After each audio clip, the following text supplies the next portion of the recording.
একটি পুরনো খাতার গল্প, জানলে আপনিও শুনে মুগ্ধ হয়ে যাবেন। চলুন তাহলে দেরি না করে শোনা যাক। শেষ পর্যন্ত শুনলে আপনি হয়তো উপকারিতা হবেন ইনশাল্লাহ। একটি পুরনো খাতার গল্প।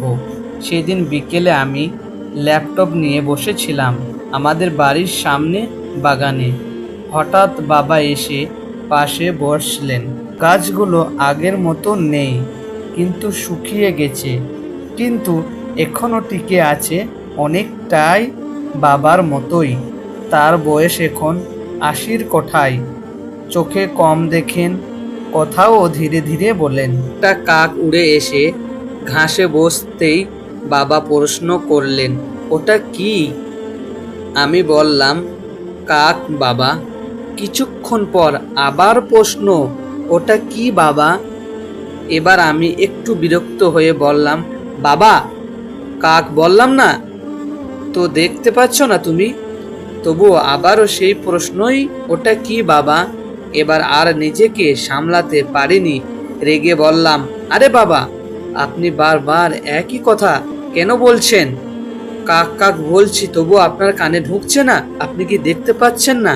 বাবা চুপ করে গেলেন, উঠে ধীরে ধীরে ঘরের ভেতরে চলে গেলেন।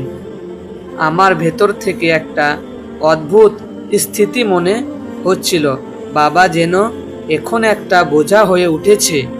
১০ মিনিট পর তিনি আবার ফিরে এলেন, হাতে একটা পুরনো খাতা, অনেকটা ডায়েরির মতো, আমার হাতে দিয়ে বললেন, দেখবি একবার? খাতাটা খুলে দেখি, এক পুরনো পাতায় বড় বড় করে লেখা আছে, আজ আমার ৩ বছরের ছেলে একই প্রশ্ন করছে ২৩ বার, বাবা ওটা কি? আমি ২৩ বারই উত্তর দিয়েছি, ওটা কাক বাবা। প্রতিবার তাকে বুকে টেনে নিয়েছি, আদর করেছি, একটুও বিরক্ত হয়নি। আর বিষয় মাখা মুখটা ভেসে উঠে আমার হৃদয়ে আনন্দ হয়ে উঠছে। আমি থমকে গেলাম, চোখে ঝাপসা হয়ে গেল, খাতার অক্ষর গুলিয়ে যাচ্ছিল আঁসুতে। মনে পড়ে গেল ছোটবেলার কাঁধে চড়ে বাবার কাছে প্রথম কাক চিনেছিলাম। আর আজ সেই মানুষটাকেই আমি বারবার একই প্রশ্ন করতে আমি ধৈর্য হারালাম। আমি মাথা নিচু করে দাঁড়ালাম, বাবার সামনে গিয়ে বললাম, বাবা, আমি ভুল করেছি, তুমি আমাকে ক্ষমা করে দাও। ভালো ব্যবহার করিনি বাবা তোমার সঙ্গে, আমাকে ক্ষমা করে দাও বাবা। বাবা কিছুই বললেন না, শুধু মাথা নুড়িয়ে রাখলেন, যেমন রাখতেন ছোটবেলায়। সেই একই ভালোবাসা, নিঃসন্দেহ অথচ গভীর। আজ বুঝি বাবা মা বৃদ্ধ হয়ে গেলে শিশুর মতোই আচরণ করে। তাদের একই ঘেরে প্রশ্নগুলো আসলে ভালোবাসার নিঃসন্দেহের ডাক। আমরা অনেকেই সবসময় রেগে যায়, বিরক্ত হয়, কিন্তু কি করে ভুলে যায় ওই মানুষগুলোর ভালোবাসা, ত্যাগ আর যত্নে আমরা আজ এখানে পৌঁছেছি। বাবা এখনো মা বাবাকে কাছে পেয়েছে। যারা এখনো মা বাবাকে কাছে পেয়েছেন, আজ একটু জড়িয়ে ধরুন, ভালোবাসার প্রকাশ করুন যতটা পারেন।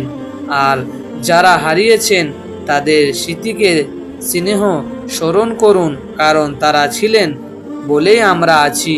আজও হোক একটু নতুন শুরু। ভালোবাসার সম্মানে কৃতজ্ঞতা জানাই সেই কোটি কোটি মা বাপ যাদের কাছ থেকে চলে গেছে, যাদের কাছে বেঁচে আছে।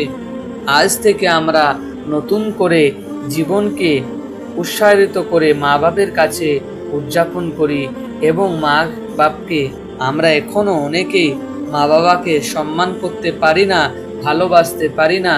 যারা এরকম করছেন তারা কখনোই সুখী হতে পারবেন না, কারণ একজন মা বাবাকে যে দুঃখ কষ্ট বেদনা দেয়, তারা জীবনে কখনোই সুখী হয় না, এহকালে হোক বা পরকালে হোক।